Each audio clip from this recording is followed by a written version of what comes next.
성경 속에서 가장 드라마틱하고 강렬한 삶을 살았던 인물 중 한 명인 삼손. 그의 이야기는 단순한 영웅담을 넘어 인간의 나약함, 신과의 약속, 그리고 배신의 심오한 교훈을 담고 있습니다. 오늘 우리는 삼손이라는 인물이 어떻게 탄생했으며 그의 삶이 어떻게 이스라엘 민족의 역사에 깊은 영향을 미쳤는지, 그리고 그의 비극적인 최후가 우리에게 무엇을 말하는지 차분하게 탐구해 보고자 합니다. 그의 놀라운 힘과 비극적인 운명은 오늘날까지도 많은 이들에게 깊은 인상을 남기며 회자되고 있습니다. 삼손의 이야기는 구약성경 사사기 13장부터 16장에 걸쳐 상세하게 기록되어 있습니다. 그의 삶은 약 40년이라는 시간 동안 이스라엘 민족을 다스렸던 시기로 묘사됩니다. 이는 고대 이스라엘의 혼란스럽던 사사시대, 즉 왕이 없던 시기에 하나님께서 세우신 사사로서의 역할을 분명히 보여줍니다. 그 당시 이스라엘 백성들은 하나님의 말씀을 잊고 우상을 숭배하며 이웃 민족의 압제에 시달리고 있었습니다. 특히 삼손이 활동하던 시기에는 블레셋이라는 강력한 민족의 지배 아래 있었습니다. 블레셋은 군사적으로 매우 강력했으며 철기 문화를 일찍이 받아들여 무기, 제조와 전술에서 이스라엘보다 월등한 위치에 있었습니다. 그들은 가나안 땅의 해안 평야 지대에 거주하며 5개의 주요 도시인 가사, 아스글론, 아스돗, 갓, 에그론을 중심으로 연맹체를 이루고 있었습니다. 이 도시들은 각각 독립적인 통치 구조를 가지고 있었지만 이스라엘에 대항할 때는 강력한 연합 세력을 형성했습니다. 블레셋 사람들은 특히 철제 무기를 독점적으로 생산하고 사용하여 이스라엘 백성들이 감히 철제 도구를 만들 수 없도록 엄격하게 통제했습니다. 이러한 시대적 배경 속에서 삼손의 등장은 이스라엘 백성에게 한 줄기 희망과도 같았습니다. 그의 초자연적인 힘은 억압받던 이스라엘에게 자유를 향한 갈망을 다시금 불러일으켰습니다. 삼손의 탄생은 이미 예고되어 있었습니다. 사사기 13장은 삼손의 부모인 소라 출신의 단 지파 사람 마노아와 그의 아내에 대한 이야기로 시작됩니다. 마노아의 아내는 아이를 낳지 못하는 여인이었으며 이는 당시 고대 근동 사회에서 여성에게는 매우 큰 불명예이자 정신적인 고통을 안겨주는 일이었습니다. 아이를 낳지 못하는 여인이라는 사실은 그녀의 삶에 그림자를 드리웠고 가족과 공동체 내에서 자신의 존재 가치에 대한 회의감을 느끼게 했을 것입니다. 그러던 어느 날 여호와의 사자가 마노아의 아내에게 나타나 이 놀라운 소식을 전합니다. 그는 보라, 내가 임신하여 아들을 낳으리니 그의 머리 위에는 삭도를 대지 말라. 그는 태에서 나옴으로부터 하나님께 바쳐진 나실인이 됨이라. 그가 블레셋 사람의 손에서 이스라엘을 구원하기 시작하리라고 예언합니다. 이 예언은 단순히 한 아이의 탄생을 알리는 것을 넘어 그 아이가 이스라엘 민족의 구원자가 될 것임을 명시한 것이었습니다. 또한 나실인이라는 특별한 신분을 부여했습니다. 나실인은 히브리어 나지르에서 유래한 말로 구별된 자, 바쳐진 자를 의미합니다.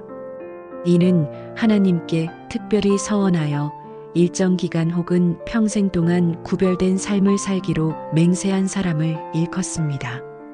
나실인은 3가지 서약을 지켜야 했습니다. 첫째, 포도나무에서 나는 모든 것을 먹지 말아야 했습니다. 이는 포도주뿐만 아니라 포도로 만든 식초, 씨, 껍질까지 포함하는 엄격한 규율이었습니다. 이 규정은 세속적인 쾌락과 방탕함으로부터 자신을 구별하고 온전히 하나님께 헌신하는 삶을 상징했습니다. 둘째, 머리에 삭도, 즉 칼이나 가위를 대지 않아야 했습니다. 이는 삼손의 힘의 원천과 직접적으로 연결되는 중요한 서약이었습니다. 길게 자란 머리카락은 하나님과의 언약과 힘의 상징이었으며 그에게 주어진 특별한 사명을 시각적으로 보여주는 표식이기도 했습니다. 셋째, 시체를 만져서는 안 되었습니다. 이는 죽음의 부정을 피하고 항상 성결을 유지해야 함을 의미했습니다. 시체를 만지는 행위는 부정한 것으로 간주되어 제의적인 불결함을 초래했으므로 나시린은 항상 정결한 상태를 유지해야 했습니다. 이 세 가지 서약은 나시린으로서 하나님과의 특별한 관계를 상징하며 삼손의 삶 전체를 관통하는 중요한 요소로 작용하게 됩니다. 이 예언을 들은 마노아와 그의 아내는 놀라움과 함께 깊은 경외감을 느꼈습니다. 그들은 이 소식이 너무나도 중요하고 믿기 어려웠던 나머지 여호와의 사자에게 한 번 더 나타나 달라고 간청합니다. 마노아는 우리가 낳을 아이에게 어떻게 가르쳐야 할지 알려 달라고 구체적인 양육 지침을 요청하기도 했습니다. 여호와의 사자는 다시 나타나 마노아와 그의 아내에게 번제물을 드리도록 지시했고 번제물이 제단에서 불꽃과 함께 하늘로 올라갈 때 그 사자도 불꽃 속으로 사라지는 기적을 목격하며 그들의 아들이 하나님의 특별한 계획 안에 있음을 확신하게 됩니다. 그리고 예언대로 마노아의 아내는 아들을 낳고 그의 이름을 삼손이라 짓습니다. 삼손이라는 이름은 히브리어로 심손이며 태양 같은 또는 작은 태양을 의미합니다. 이는 그의 비범한 운명과 그의 민족에게 빛을 가져다 줄 존재임을 암시하는 듯합니다. 삼손은 자라면서 여호와의 영이 그를 움직이기 시작했다고 성경은 기록합니다. 이는 그의 내면에 특별한 영적인 능력이 부여되었음을 의미하며 그의 비범한 힘의 원천이 단순히 육체적인 것이 아님을 시사합니다. 그의 힘은 상상을 초월했습니다. 어느 날 그는 딥나라는 블레셋 마을로 내려가다가 길가에서 어린 사자와 마주칩니다. 일반적으로 어린 사자라 할지라도 성인 남성이 맨손으로 대적하기란 불가능한 일입니다.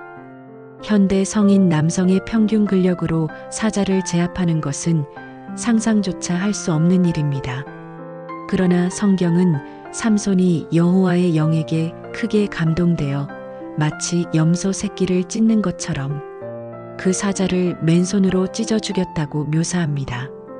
이 사건은 삼손의 엄청난 신체적 능력을 단적으로 보여주는 동시에 그의 힘이 단순히 육체적인 것이 아니라 하나님의 영으로부터 비롯된 것임을 강조하며 그가 평범한 인간이 아님을 명확히 합니다. 삼손의 개인적인 삶은 블레셋 여인과의 결혼 문제로 인해 블레셋과의 갈등으로 이어집니다. 그는 딥나의 한 블레셋 여인을 보고 그녀와 결혼하겠다고 부모에게 말합니다.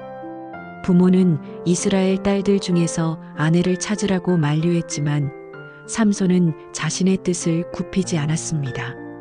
당시 이스라엘 사람들에게는 이방 민족과의 통혼이 금지되어 있었으므로 부모의 반대는 당연한 것이었습니다. 그러나 성경은 이 일이 여호와께로부터 나온 것이라고 기록하는데 이는 삼손의 결혼이 블레셋과의 분쟁을 일으키고 궁극적으로 이스라엘을 블레셋의 압제로부터 구원하기 위한 하나님의 큰 계획의 일부였음을 시사합니다. 개인적인 욕망처럼 보였던 그의 선택이 더 큰 신적인 섭리 안에서 작용하고 있었던 것입니다. 결혼 잔치가 벌어지는 동안 삼손은 잔치에 모인 블레셋 사람들에게 수수께끼를 냅니다. 그는 먹는 자에게서 먹는 것이 나오고 강한 자에게서 단 것이 나왔느니라라는 수수께끼를 제시하며 7날 안에 답을 맞히지 못하면 자신이 30벌의 고운 배옷과 30벌의 겉옷을 주겠다고 약속합니다. 반대로 블레셋 사람들이 답을 맞히면 삼손이 그들에게 같은 것을 주기로 했습니다. 이 수수께끼는 삼손이 이전에 찢어 죽였던 사자의 주검에서 꿀벌떼와 꿀을 발견했던 경험을 바탕으로 한 것이었습니다. 블레셋 사람들은 7일 동안 수수께끼를 풀지 못했고 잔치 마지막 날이 되자 초조해진 그들은 삼손의 아내를 협박합니다. 그들은 그녀와 그녀의 아버지를 불태워 죽이겠다고 위협하며 삼손에게서 답을 알아내라고 강요합니다. 결국 델릴라는 울면서 삼손에게 답을 알려달라고 졸랐고 삼손은 그녀에게 힘의 비밀인 수수께끼의 답을 알려주게 됩니다. 이 사실을 안 삼손은 격렬한 분노에 휩싸입니다. 그는 아스글론으로 내려가 그곳 사람 30명을 쳐 죽이고 그 의복을 빼앗아 수수께끼의 답을 알려준 자들에게 줍니다. 이 사건은 삼손과 블레셋 사이의 본격적인 적대 관계의 시작을 알리는 것이었으며 삼손 개인의 복수심이 블레셋 전체와의 민족적 갈등으로 비화되는 계기가 됩니다. 이후 삼손은 자신의 아내가 다른 블레셋 사람에게 시집간 것을 알게 되고 이에 대한 복수로 여우 300마리를 잡아 꼬리에 횃불을 달아 블레셋 사람들의 곡식밭, 포도원, 감람원을 불태워버립니다. 이 행동은 블레셋 경제에 막대한 타격을 주었으며 그들의 식량원과 주요 농업 기반을 파괴했습니다. 블레셋 사람들은 이 행동에 대한 복수심에 불타 삼손의 아내와 그의 아버지를 불태워 죽입니다. 이는 블레셋인들의 잔혹성을 드러내는 동시에 삼손의 행동이 가져온 파급 효과를 보여줍니다. 이에 대한 보복으로 삼손은 블레셋 사람들을 크게 쳐서 죽이고 에담 바위 틈에 거주합니다. 블레셋 사람들은 삼손을 잡기 위해 유다 지파로 대규모 군대를 이끌고 쳐들어왔고 유다 사람들은 자신들의 안위를 위해 삼손을 붙잡아 블레셋에게 넘겨주려 합니다. 3,000명의 유다 사람들이 에담 바위 틈으로 가서 삼손을 붙잡으려 하자 삼손은 유다 사람들이 자신을 해치지 않겠다는 맹세를 받고 자신을 결박하도록 허락합니다. 유다 사람들은 그를 2개의 새 밧줄로 묶어 블레셋 사람들에게 넘겨주려 했지만 삼손에게 여호와의 영이 크게 임하자 그를 묶었던 밧줄은 불탄 삼처럼 끊어지고 그의 손목을 묶었던 결박은 손에서 벗겨져 떨어집니다. 이어서 삼손은 아직 물기가 마르지 않은 신선한 나귀의 턱뼈를 발견하고 그것을 들어 1,000명의 블레셋 사람들을 죽입니다. 그는 이 승리를 기념하며 그곳 이름을 라마 레이아레이마thi-lehi 즉 턱뼈의 산이라 부릅니다. 이 사건은 삼손의 힘이 얼마나 초자연적이고 압도적이었는지를 생생하게 보여주며 그가 블레셋의 압제로부터 백성을 구원하는 역할을 수행하기 시작했음을 명확히 합니다. 이는 단순한 무용담을 넘어 하나님의 구원 계획이 삼손을 통해 성취되고 있음을 보여주는 중요한 증거입니다. 그러나 삼손의 삶은 개인적인 욕망과 나약함으로 인해 점차 비극적인 방향으로 나아갑니다. 그의 힘은 전적으로 나실인의 서약을 지킴으로써 유지되는 것이었지만 그는 이러한 약속을 소홀히 하기 시작했습니다. 가사와 같은 블레셋 도시에서 기생과 동침하고 또 다른 블레셋 여인 델릴라를 사랑하게 된 것이 그 단적인 예입니다. 가사는 블레셋의 주요 도시 중 하나로 전략적으로 매우 중요한 요충지였습니다. 이곳에서 기생과 어울린다는 것은 그의 신앙적 정체성과 나실인의 서약을 위험에 빠뜨리는 행동이었습니다. 블레셋 방백들은 이러한 삼손의 약점을 포착하고 델릴라를 매수하여 삼손의 힘의 비밀을 알아내려 합니다. 블레셋 방백들은 그녀에게 은 1,100개씩 총 5,500개의 은을 주겠다고 약속하며 삼손의 비밀을 캐내라고 종용합니다. 이 금액은 당시로서는 엄청난 액수였으며 델릴라가 삼손을 배신할 만한 충분한 동기가 되었습니다. 델릴라는 삼손에게 끈질기게 힘의 비밀을 묻습니다. 삼손은 처음에는 거짓말로 그녀를 속입니다. 그는 3차례에 걸쳐 다른 거짓된 방법을 제시합니다. 첫째, 만일 마르지 아니한 새 활줄 7으로 나를 결박하면 내가 약하여 다른 사람과 같으리라. 사사기 167. 델릴라는 삼손을 그렇게 묻고 삼손이여 블레셋 사람이 당신에게 들이닥쳤나이다라고 외칩니다. 그러나 삼손은 그 활줄을 불에 그슬린 실처럼 쉽게 끊고 힘을 과시합니다. 둘째, 만일 쓰지 아니한 새 밧줄로 나를 결박하면 내가 약하여 다른 사람과 같으리라. 사사기 1611고 말하고 역시 쉽게 끊어버립니다. 델릴라는 또다시 블레셋 사람들을 불러 삼손을 시험했지만 그는 태연히 밧줄을 끊어버립니다. 셋째, 만일 나의 머리털 7가닥을 배틀의 날실에 섞었자면 내가 약하여 다른 사람과 같으리라. 사사기 1613고 말하지만 이 역시 삼손이 잠에서 깨어나 날실과 배틀을 통째로 뽑아버리면서 실패로 돌아갑니다. 그러나 델릴라는 포기하지 않고 매일같이 삼손에게 당신의 마음이 내게 있지 아니하면서 어찌 나를 사랑한다 하느냐라며 사랑을 가장한 비난과 압박으로 그를 괴롭힙니다. 그녀의 끈질긴 요구와 애정 공세에 삼손은 지쳐버렸고 결국 마음이 번뇌하여 죽을 지경에 이르게 됩니다. 결국 삼손은 내 머리 위에는 삭도를 대지 아니하였나니 이는 내가 모태에서부터 하나님의 나실인이 되었음이라. 만일 내 머리가 밀리우면 내 힘이 내게서 떠나고 나는 약하여 다른 사람과 같으리라. 사사기 1617고 그의 힘의 비밀을 털어놓습니다.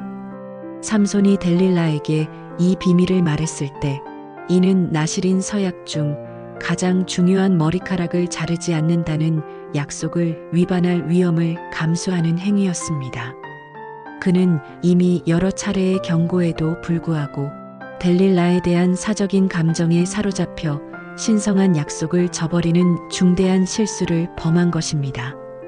델릴라는 이 사실을 블레셋 방백들에게 즉시 알리고 그들은 삼손이 잠든 사이에 그의 머리털 7가닥을 완전히 밀어버립니다. 그리고 다시 삼손이여 블레셋 사람이 당신에게 들이닥쳤나이다라고 외칩니다. 삼손은 잠에서 깨어나 이전처럼 힘을 사용하려 했지만 여호와께서 자기를 떠나신 줄을 깨닫지 못하였더라. 사사기 1620는 성경 구절은 그의 비극적인 상황과 영적 무지를 극명하게 보여줍니다. 그의 힘은 완전히 사라졌습니다. 블레셋 사람들은 힘을 잃은 그를 손쉽게 붙잡아 그의 눈을 뽑고 노줄로 그를 묶어 가자로 데려갑니다. 그는 옥에서 맷돌을 돌리는 비참한 신세가 되었고 그의 적들에게 끊임없는 조롱과 굴욕을 당하게 됩니다. 이는 과거 그가 블레셋 사람들에게 행했던 압도적인 힘과 자유로운 삶과 대비되는 처량한 모습이었습니다. 민족의 영웅이 한순간에 맹인이 되어 노예처럼 일하게 된 것입니다. 그러나 절망적인 상황 속에서도 삼손은 하나님께 다시금 기도하며 회개하는 마음을 가집니다. 주 여호와여 구하옵나니 나를 생각하옵소서. 하나님이여 구하옵나니 이번만 나로 강하게 하사 나의 두 눈을 뺀 블레셋 사람에게 원수를 한 번에 갚게 하옵소서. 사사기 1628. 그의 머리털은 다시 자라기 시작했습니다. 이는 그의 육체적 회복뿐만 아니라 영적인 회복과 하나님의 은혜가 다시 그에게 임하고 있음을 상징했습니다. 블레셋 사람들은 그들의 주요 신인 다곤에게 큰 제사를 드리고 삼손을 조롱하기 위해 그를 불러냅니다. 다곤 신전은 수많은 블레셋 사람들로 가득 차 있었고 지붕 위에도 약 3,000명이 모여 삼손을 구경하며 비웃고 있었습니다. 신전의 한 소녀는 삼손을 조롱거리로 이끌고 다녔습니다. 삼손은 자신을 신전의 두 기둥 사이에 세워달라고 그 소년에게 부탁합니다. 그리고 블레셋 사람과 함께 죽기를 원하노라라고 비장하게 외치며 그가 가진 마지막 힘을 모아 두 기둥을 힘껏 밀어버립니다. 그의 마지막 힘으로 신전은 우르르 무너져 내렸고 그 안에 있던 모든 블레셋 방백들과 백성들은 삼손과 함께 죽음을 맞이합니다.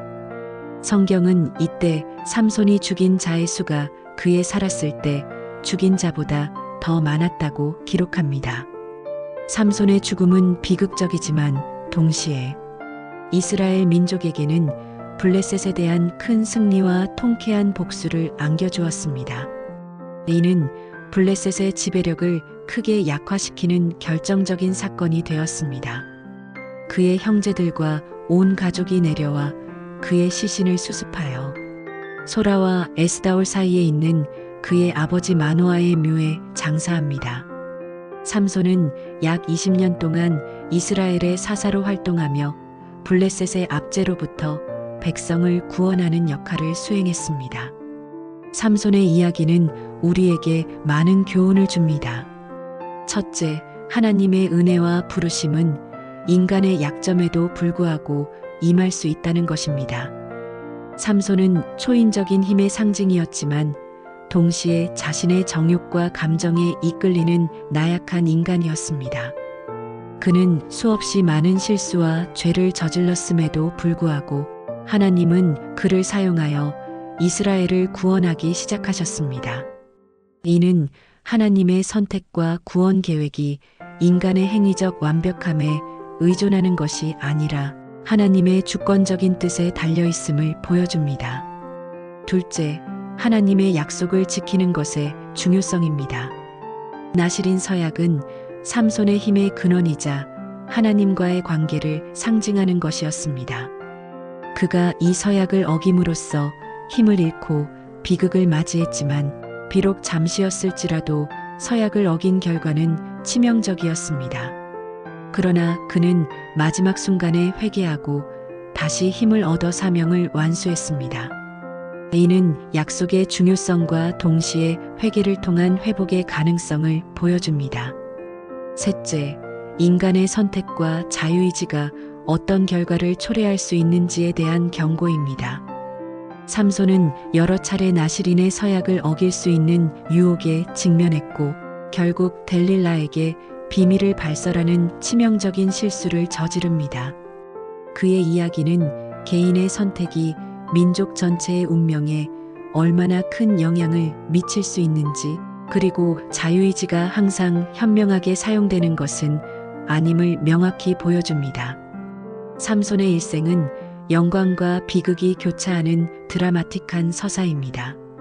그의 이야기는 단순한 옛 이야기가 아니라 우리 모두의 삶 속에 내재된 유혹과 극복, 그리고 신의 섭리에 대한 깊은 질문을 던집니다. 강력한 힘을 가졌지만 결국은 자신의 나약함과 그로 인한 잘못된 선택 때문에 고통받고 죽음에 이른 삼손의 삶은 오늘날 우리에게도 많은 울림을 주는 성경 속 인물입니다. 그의 이야기는 인간적인 실수와 한계를 뛰어넘어 결국 하나님의 큰 계획 속에서 자신의 역할을 수행했던 한 영웅의 삶을 생생하게 증언하고 있습니다. 그는 결코 완벽한 인물은 아니었지만 그의 삶은 하나님의 섭리와 인간의 자유의지 사이의 긴장 관계를 가장 극적으로 보여주는 사례로 남았습니다.